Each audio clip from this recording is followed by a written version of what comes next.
1947 সাল দ্বিজাতি তত্ত্বের ভিত্তিতে ভাগ হল ব্রিটিশ ভারত, তৈরি হল ভারত ও পাকিস্তান।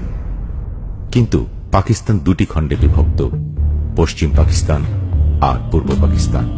বহু জাতিসত্তা নিয়ে গড়া পাকিস্তানের মাত্র 6% মানুষের মুখের ভাষা ছিল উর্দু, আর 54% মানুষের মাতৃভাষা বাংলা। কিন্তু তারপরও 1948 সালে রেসকোর্স ময়দানে মোহাম্মদ আলী জিন্না ঘোষণা দেন উর্দুই হবে পাকিস্তানের একমাত্র রাষ্ট্রভাষা। এতে ক্ষোভে ফেটে পড়ে পূর্ব পাকিস্তানের সাধারণ জনগণ। বাংলা ভাষার সমমর্যাদার দাবিতে উত্তাল হয়ে ওঠে পূর্ব বাংলার রাজপথ। 20 ফেব্রুয়ারি 1952 আন্দোলন দমাতে 144 ধারা জারি করে পুলিশ। নিষিদ্ধ ঘোষণা করা হয় ঢাকা শহরে সকল প্রকার সমাবেশ ও মিছিল। গ্রেফতার করা হয় একের পর এক ছাত্রনেতাকে। 1952 সালের 21 ফেব্রুয়ারি সকাল থেকেই ছাত্ররা এসে সমবেত হতে থাকে ঢাকা বিশ্ববিদ্যালয় প্রাঙ্গণে, আর ভাষার দাবিতে স্লোগান দিতে থাকে।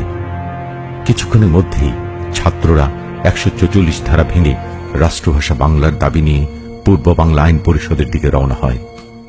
হঠাৎ গুলিবর্ষণ শুরু করে পুলিশ। ঘটনাস্থলে শহীদ হল বরকত, রফিকুদ্দিন আহমেদ এবং আব্দুল জব্বার। হাসপাতালে মারা যান আব্দুল সালাম।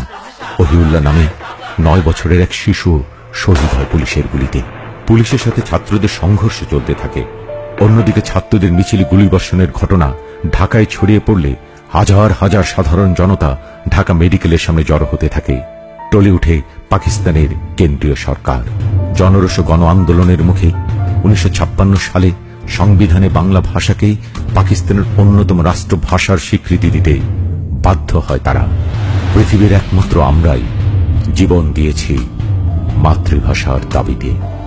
আর তাই ভাষা আন্দোলন আর মানুষের ভাষার প্রতি সম্মান জানিয়ে 2000 সালে ইউনেস্কো 21 ফেব্রুয়ারিকে আন্তর্জাতিক মাতৃভাষা দিবস হিসেবে ঘোষণা করে। সালাম, বরকত, রফিক, জব্বার, শফিউল আরো অনেক নাম না জানা তরুণের প্রাণের বিনিময়ে আমরা পেয়েছি বাংলা ভাষা, বাংলায় মা বলে ডাকার অধিকার। সেই সব ভাষা শহীদদের প্রতি রইল আমাদের বিনম্র শ্রদ্ধা।